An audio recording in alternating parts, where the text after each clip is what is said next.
하나님의 말씀은 신명기 19장 7절에서 10절 말씀입니다. 그러므로 내가 내게 명령하기를 새 성읍을 너를 위하여 구별하라 하노라. 또 하나님 여호와께서 내 조상들에게 맹세하신 대로 내 지경을 넓혀 내 조상들에게 주리라고 말씀하신 땅을 다 내게 주실 때 또 너희가 오늘 내가 너에게 명하는 이 모든 명령을 지켜 행하여 내 하나님 여호와를 사랑하고 항상 그의 길로 행할 때에 이 셋 외에 새 성읍을 더하여 내 하나님 여호와께서 내게 기업으로 주시는 땅에서 무지한 피를 흘리지 말라. 이같이 하면 그의 피가 내게로 돌아가지 아니하리라. 아멘. 오늘 본문에 보니까 도피성을 이렇게 기록되어 있죠. 이 셋 외에 새 성읍을 더하여 6개를 이스라엘 땅에 두라고 명령하셨습니다. 이스라엘 땅은 우리 한국으로 치면 전라남북도 합한 거와 같고 강원도의 한 2배 정도 되는 땅이라고 합니다. 거기에 6개를 도피성을 만들라. 32km마다 이렇게 하나씩 두게 되는 거고요. 그 다음에 그 도피성으로 가는 길이 14m랍니다. 그 고고학자들의 이야기가 넓이가 굉장히 넓죠. 한 4차선 정도. 또 편마를 세우게 되어 있는데 그러니까 도피성으로 빨리 피할 수 있게 최소한 가까운데 또 넓은 길에 편마를 보고 이게 다 하나님께서 하나님의 긍휼을 나타내고 있다는 증거가 되겠습니다. 교회 여러분, 하나님 나라가 어떤 나라인가는 인간이 멋대로 상상해서는 안 되고 성경을 통해서 그 모습을 알아야 합니다. 도피성이 바로 그것을 가르쳐 줍니다. 인간이 실수로 살인하게 된 자가 제사장이 있는 도피성으로 피하고 죽은 자의 가족들은 도피성으로 피한 살인자에 대한 복수를 거두어야 합니다. 즉 오직 제사장의 긍휼에 자신을 맡기고 복종하는 것을 통해서 하나님 나라는 예수 그리스도의 긍휼로만 이루어진 나라임을 알아야 했던 것입니다. 따라서 교회란 하나님의 긍휼을 법으로 삼고 모이는 공동체입니다. 다시 한번 말씀드릴까요? 교회란 하나님의 긍휼의 옷을 입고 모이는 공동체다. 이런 마음이 있을 때 그것을 믿음이라 말하고요. 그 믿음으로 모이는 교회는 필연코 하나님의 나라의 모습이 드러나게 된다는 것입니다. 이럴 때 교회가 진정한 도피성이 될 것입니다. 저는 우리 사랑의 교회가 정말 이 지역의 파라과이의 진정한 도피성이 되기를 바랍니다.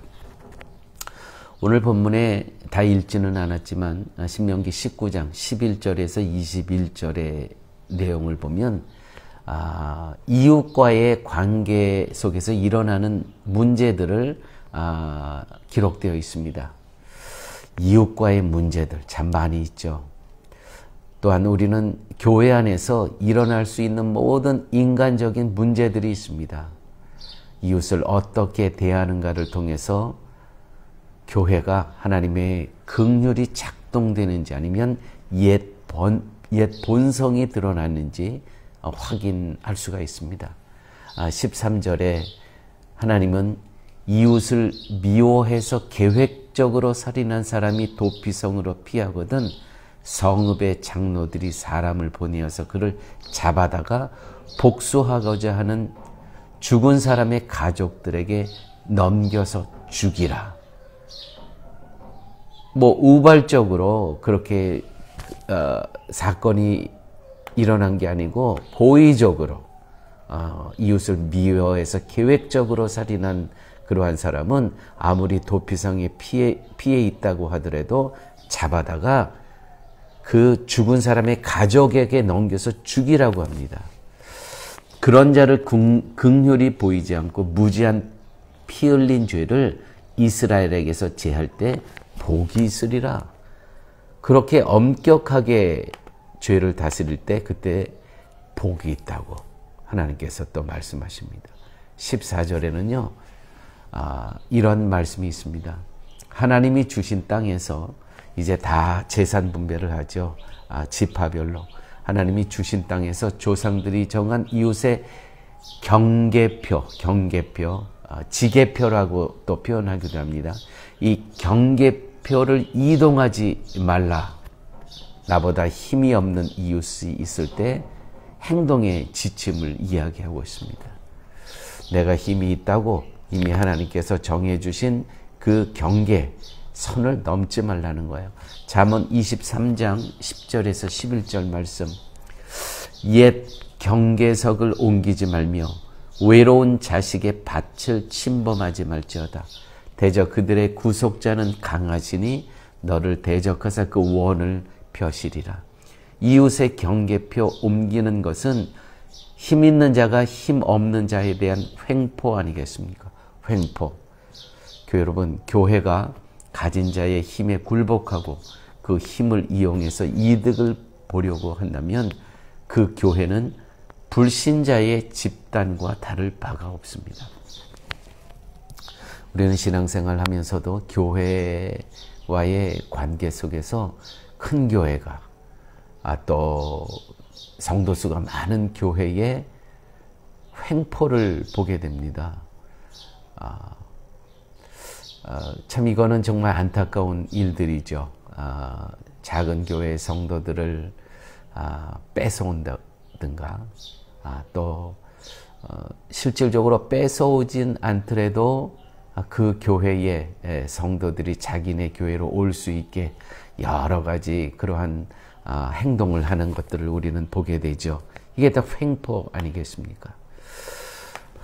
또 15절에 보면 거짓말, 위증을 하지 말라. 없는 일을 있는 일처럼 꾸며서 거짓을 말함으로써 이웃을 함정에 빠뜨리고 해치는 일. 하나님을 마음에 두지 않고 있는 인간의 그 완악한 모습들이 이런 것이라고 이렇게 표현되고 있습니다. 여러분, 도피성은 하나님의 은혜와 사랑의 정신이 집약된 곳입니다. 이 정신을 멸시하는 것이 미움, 살인, 약한 자를 억누름, 횡포, 거짓말, 위증, 이 모든 행위가 악이라는 것이죠. 악. 이 도피성 안에는 이런 악이 발을 딛지 못하게 해야 된다는 것입니다. 이게 바로 교회의 모습이라는 것이죠.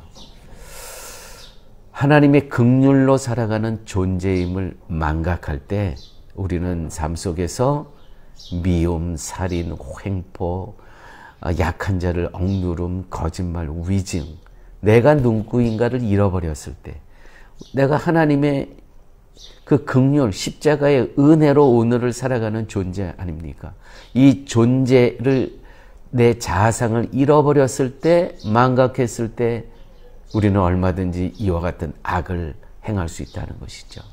은혜와 사랑을 마음에 두지 않고 살기 때문에 자기를 중심으로 자기 힘으로 자기 이득을 꾀하며 살기 때문에 이웃에 대한 악한 행동이 나올 수밖에 없다는 것입니다. 하나님의 나라는 은혜와 사랑으로 사는 나라입니다. 은혜와 사랑으로 산다는 것은 은혜가 있고 사랑이 있기 때문에 더 이상 다른 것을 필요로 하지 않는 나라인 것입니다. 여러분, 지금 나에게 주어진 것이 최선의 하나님의 은혜이고 사랑이기 때문에 현재의 것으로 감사하고 기뻐하며 살아가는 것, 이것이 성도의 삶이라는 것이죠. 근데 이 모든 것이 이웃과의 관계에서 어떻게 내가 살아가고 있는가, 드러나고 있는가. 내가 이웃과의 관계에서 상처를 주고 있다면 분명히 나는 하나님의 긍휼과 사랑의 옷을 입고 있지 않다는 것이죠. 다른 거 볼 거 없습니다. 나를 통한 나의 이웃들이 어떻게 나를 평가하는가. 우리는 교회로 모이면서 이것을 배워야 합니다. 예수님은요, 자신의 손해, 아픔, 죽음까지 당하시면서 이웃인 우리에게 생명을 주셨습니다. 그것이 곧 십자가의 은혜 아니겠습니까? 그것이 곧 그래서 그리스도가 진정한 도피성이라는 것이죠. 자, 그렇다면 하나님 앞에서 내 자신이 우리는 도피성이 되어야 되지 않겠습니까? 이것이 진정한 신앙인이라는 것이죠. 우리의 한 영혼 영혼이 이웃과의 관계 속에서 도피성이 되는 그러한 사랑의 교회 성도님들 되시기를 예수님의 이름으로 축원드립니다.